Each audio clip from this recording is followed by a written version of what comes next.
আসসালামু আলাইকুম, welcome back to calculus. প্রথমে আজকে আমরা একটু রিভিউ করে নিই যে গত লেকচারগুলোতে আমরা কি পড়েছিলাম।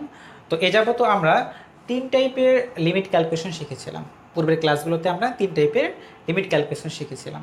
তো প্রথম আমাদের টাইপটা ছিল যেরকম এক্সের একটা ফাংশন ছিল। এক্সের একটা ফাংশন ছিল যেখানে আমি কি এক্সের লিমিটিং ভ্যালুটা যদি বসাই দিতাম, যেমন এখানে দেখি যে এক্সের ভ্যালু যদি 3 বসাই দিই তাহলে কি 27 - 27 নিচে কি 3 - 3 মানে কি উপরেও শূন্য নিচেও শূন্য, মানে এটা হচ্ছিল এরকম 0/0 আকার আসতেছিল। তো এরকম যখন 0/0 আকার আসতো তখন আমরা করতাম কি উপরে এবং নিচে উৎপাদকে বিশ্লেষণ করতাম। উৎপাদকে বিশ্লেষণ করলে পরে যদি আমরা ক্যালকুলেশন করতাম, ক্যালকুলেশন করলে তাহলে আমরা কি এই যে 0/0 আসার যে ব্যাপারটা এটা থাকতো না, তারপরে ক্যালকুলেশন করলে আমরা একটা লিমিটিং ভ্যালু পাইতাম।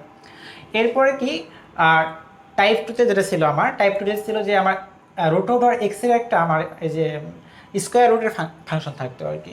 তো এখানে এক্সের স্কোয়ার রুটের ভিতরে এক্সের যে ফাংশনটা থাকতো, তো এটার কি করতাম আমরা একটা অনুবন্ধী নিতাম। যেমন এখানে কি root over 1 - x - 1 by x. হ্যাঁ, তো এটা একটা অনুবন্ধী কী হবে, রুট ওভার 1 - x + 1।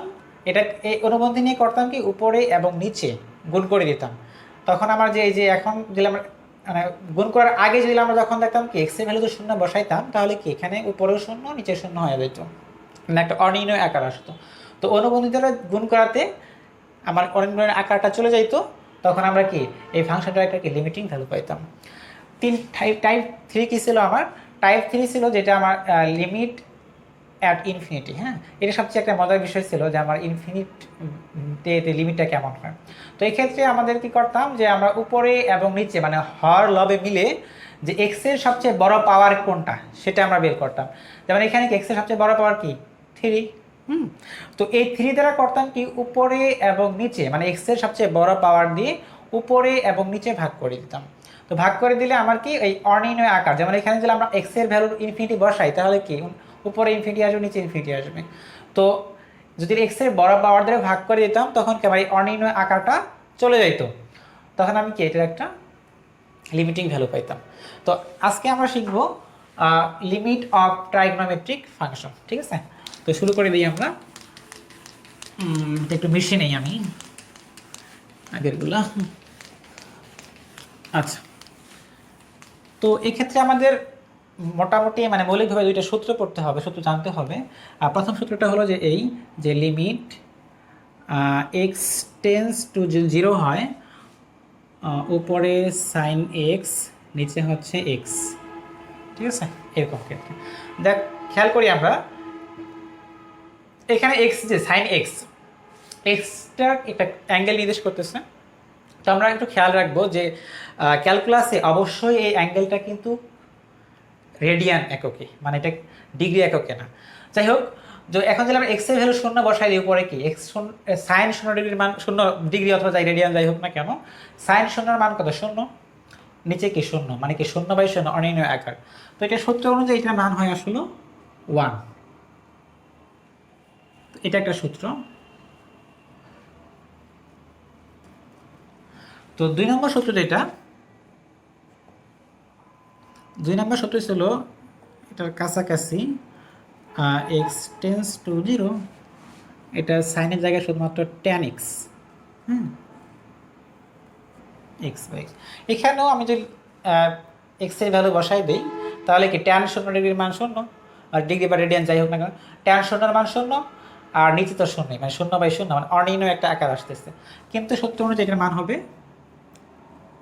1। তো মূলত আমাকে এই দুটো সূত্র ব্যবহার করে লিমিট অফ ট্রাইগোনোমেট্রিক ফাংশন সমস্ত যতগুলো অঙ্ক আছে সেগুলো করতে হবে। ঠিক আছে, তো আমরা একটু যদি আমরা আমাদের বইগুলো খুলি তাহলে কিন্তু এই দুটো সূত্রের প্রমাণ দেখতে পাবো আমরা।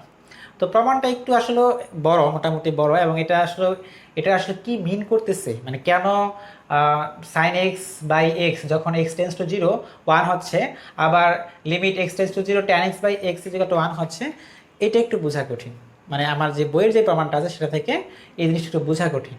তো আমি একটু তোমাদের মানে বোঝার সুবিধার জন্য একটু অন্যভাবে এই সূত্রটা প্রমাণ করবো। প্রথমে এই সূত্রটা প্রমাণ করব, তারপরে আমরা অঙ্ক করব। ওকে, তো ঠিক আছে, আমরা তাহলে দেখি প্রমাণটা।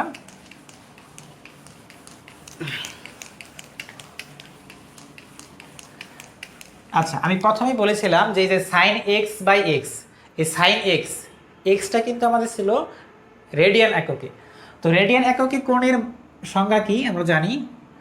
সরি, এটা হইল না, এটা আগে বৃত্ত আঁকি আমরা, কারণ রেডিয়ান এককে কোণ বলতে আমাকে বৃত্ত থেকে বুঝতে হবে।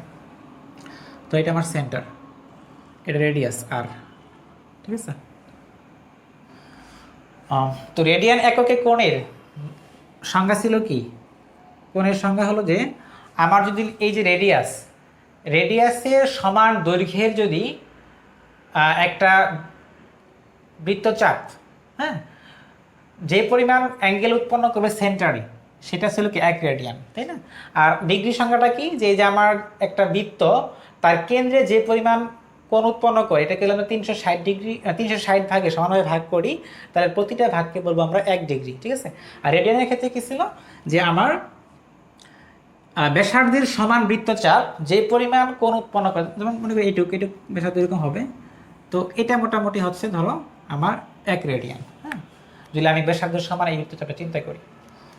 তো এখন যদি স্বাভাবিকভাবে চিন্তা করি যে না এরকম না, ধরো এতটুক হলো আমার বৃত্তচাপের দৈর্ঘ্য এস, হ্যাঁ, এখানে আমার যে কোণটা হয়েছে সেটা হলো এক্স, সরি, বৃত্তচাপের দৈর্ঘ্য হলো এস, আর এখানে যে ভিতরে অ্যাঙ্গেলটা উৎপন্ন করছে কেন্দ্রে সেটা হলো আমার এক্স, হ্যাঁ। তো এক্স রেডিয়ানের মানে সংজ্ঞা অনুযায়ী এক্সের ভ্যালুটা হবে এস বাই আর, ঠিক আছে, এটা হচ্ছে এক্স রেডিয়ানের সংজ্ঞা অনুযায়ী, ঠিক আছে। এখন একটু খেয়াল করি, যেহেতু আমাদের লিমিটিং সূত্রের মধ্যে ছিল কি, limit x tends to zero, সূত্রটা একটু লিখে নিই আমি সাইটে, limit x tends to zero sine x by x, তো এটা ইকুয়াল টু কি আমাকে 1 প্রমাণ করতে হবে, তাই তো। তো এখানে খেয়াল করি যে limit x tends to zero, x এর ভ্যালুটা কি খুবই ছোট, জিরোর কাছাকাছি। তো জিরোর কাছাকাছি যদি হয়, তাহলে এক্ষেত্রে আমরা এই যে এইটুকটাকে অনেকটা স্ট্রেট লাইন কল্পনা করতে পারি। যখন আসলে অ্যাঙ্গেলটা ছোটো হয়ে যাবে তখন এই জিনিসটা স্ট্রেট লাইন কল্পনা করা যাবে। তো যদি স্ট্রেট লাইন হয়ে যায় তাহলে এটা কিন্তু একটা সমকোণী ত্রিভুজ হয়ে যাবে। তো আমরা জানি সমকোণী ত্রিভুজে দুইটা সূত্র অ্যাপ্লাই করা যায়, একটা হলো কি ত্রিকোণমিতির সূত্রগুলো অ্যাপ্লাই করা যায়, আর একটা হলো পিথাগোরাসের সূত্র অ্যাপ্লাই করা যায়। তো আমরা এখানে ত্রিকোণের সূত্র অ্যাপ্লাই করি। তো এখান থেকে যদি আমরা চিন্তা করি সাইন এক্স, তো সাইনের আমরা ক্ষেত্রে কি জানি যে সাইন হচ্ছে কি লম্ব বাই অতিভুজ। তো এখানে লম্বটা কি, লম্বটা হচ্ছে অবশ্যই এস, আর অতিভুজ কি আমার এই যে এইটুক থেকে এইটুক। এখন খেয়াল করি এটা কি আমার রেডিয়াস না, এটাও কিন্তু রেডিয়াস, তাহলে কি এটা কি আমার হবে আর, কারণ দুইটি আমার রেডিয়াস, হ্যাঁ। তাহলে কি হবে এস বাই আর। কখন হচ্ছে এটা sine X is equal to S by R, কখন হচ্ছে যখন কি X limit x tends to zero, মানে কি আমার এই কোণটা যখন অনেক ছোট হয়ে যাবে তখন। তো এখন একটু খেয়াল করি, দেখো এখানে এক্সে যেটা জন্য আসলো সাইন এক্সের জন্য কি সেম আসলো না। এখন যদি আমরা এই যে এখানে অ্যাপ্লাই করি, ধরো সাইন এক্স বাই এক্স করি, তার মানে কি সাইন এক্সের ভ্যালু কিন্তু কি এস বাই আর আসতেছে, এক্সের মানও কি এস বাই আর আসতেছে, তার মানে কি উপরে নিচে মোকাবেলা করলে কি 1 আসবে। তো এটাই কি আমার সূত্র ছিল, limit x tends to zero sine x by x is equal to 1, ঠিক আছে। তো এইভাবে আমার প্রথমটা প্রমাণিত হয়ে গেল। এখন দেখো দ্বিতীয় সূত্রটা কি ছিল, দ্বিতীয় সূত্রটা ছিল যে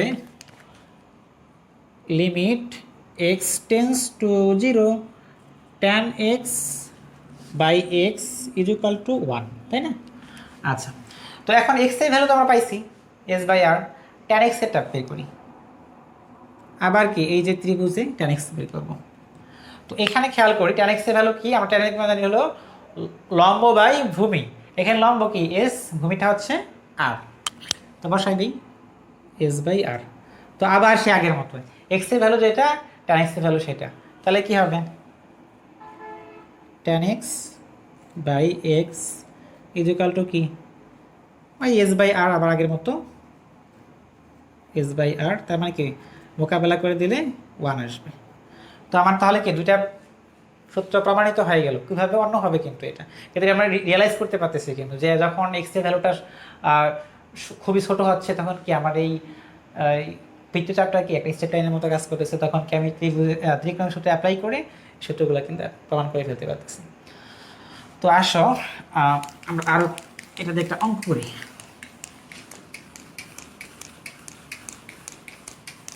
আচ্ছা, প্রথম একটা অঙ্ক দেখি আমরা, যেমন লিমিট যদি ধরি এক্স টেন্স টু, আচ্ছা আগে লিখে নেই তাহলে পরে বোঝা যাবে।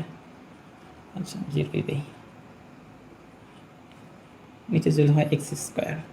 তো এখানে খেয়াল করি আমরা, limit x tends to zero 1 minus cos x divide by কি এক্স স্কোয়ার। তো এখানে যদি আমরা লিমিটিং ভ্যালুটা বসাই দিই তাহলে কি কস এক্স, কস জিরোর মান কি 1, কি তাহলে কি 1 মাইনাস 1 জিরো, নিচে তো জিরো, তার মানে কি আমার অনির্ণীয় আবার সেই 0/0 ফর্ম আসতেছে। তো যেহেতু এখানে আমরা লিমিটিং ভ্যালু 0/0 আকার আসতেছে, সো এখানে যেহেতু আমার কস এক্স মানে কি ত্রিকোণমিতিক ফাংশন আছে, সো আমি বুঝতেছি যে আমার কি ত্রিকোণমিতিক যে সূত্রগুলো আমি পড়েছিলাম দুটা সূত্র কি একটু লিখে নেই সাইটে। Limit x tends to 0 sine x by x is equal to 1, আর একটা কি ছিল limit x tends to 0 tan x by x is equal to 1। ঠিক আছে, তো এই দুটো সূত্রের যে কোনো একটা অ্যাপ্লাই করে আমাকে অঙ্কটা করতে হবে। তো এখন যেহেতু আমার সরাসরি সূত্রের সাথে মিলতেছে না, সো আমাকে কিছু ক্যালকুলেশন করে সূত্রের মতো করে আনতে হবে। তো ক্যালকুলেশনটা করি আমরা। দেখো, আমরা একটা সূত্র পড়েছিলাম যে 1 minus cos twice x is equal two হচ্ছে 2 সাইন স্কোয়ার এক্স, মনে আছে? সূত্রটা ছিল কি, যে এখান থেকে আসি আমরা 1 minus cos twice x is equal two 2 sine square x, এটা ছিল সূত্র। তো এই জিনিসটা এখানে অ্যাপ্লাই করে এখানে আছে কি টোয়াইজ এক্সের পদে শুধুমাত্র কি এক্স আছে, তাহলে এখানে আমরা লিখতে পারি কি লিমিট এক্স টেন্স টু 0, এই বদলে লিখতে পারি কি 2 sine square x by 2, 2 sine square x by 2, নিচে তো এক্স স্কোয়ার আগে থেকেই ছিল, বসাই দিই। ঠিক আছে, এখন খেয়াল করি এটাকে আরেকটু আমরা সাজাই লিখি, এই 2টাকে বাইরে এনে দিই, এটা নিয়ম অনুযায়ী বাইরে আনা যায় আর কি, যাই হোক। তো এটাকে আমরা এভাবে লিখতে পারি সাইন এক্স বাই 2 তো আসছে আগে থেকে, আর এখানেও কি আমরা এক্স বাই 2 নিলাম জাস্ট মেলানোর জন্য। তো পুরোটার উপর কি স্কোয়ার করে দিই, স্কোয়ার করে দিই, আগে আমার সাইন স্কোয়ার এক্স বাই 2 এটা মিলে যাচ্ছে, আর কি এক্স স্কোয়ার হবে, আর কি এখানে কি 1/4 আসবে কিন্তু। তো এই 1/4কে আমরা ব্যালেন্স করার জন্য এখানে গুণ করে দিই 1/4 দ্বারা। কেন 1/4? এই যে এক্স বাই 2 নিলাম, এটাকে যদি আমরা স্কোয়ার করে দিই তাহলে কি এক্স স্কোয়ার বাই 4 আসবে, তাই না? তো এক্স স্কোয়ার তো আমার আগে থেকেই ছিল, তো সমস্যা নাই, কিন্তু এই যে 1/4 আসলো এটা কি আমার এক্সট্রা আসছে, সো এটা কি করলাম এখানে আমি ব্যালেন্স করে নিলাম। এখন দেখো, এখন কিন্তু আমার সূত্র হয়ে গেছে, এই যে আমার যে সূত্রটা limit x tends to 0 sine x, এটা খেয়াল করি তাহলে আমরা যে এক্স বাই 2টাকে যদি এক্স চিন্তা করি তাহলে কি হচ্ছে, মানে এক্স টেন্স টু 0 হওয়া মানে কিন্তু এক্স বাই 2 টেন্স টু 0 হওয়া, তার মানে আমার সূত্র পুরোপুরি অ্যাপ্লাই হয়ে যাচ্ছে। সো এখানে কি হচ্ছে 2 গুণন 1 গুণন 1/4, আলটিমেটলি কাটাকাটি করলে কি আসবে হাফ। তো এটা হচ্ছে আমার আনসার। তো এখানে আরেকটা বিষয় খেয়াল করে এইভাবে আমার অঙ্কগুলো করতে হবে। তো এই যে এখানে আমরা শুধু দুইটা সূত্র দেখলাম যে limit sine x by x is equal to 1, limit x tends to 0 tan x by x is equal to 1।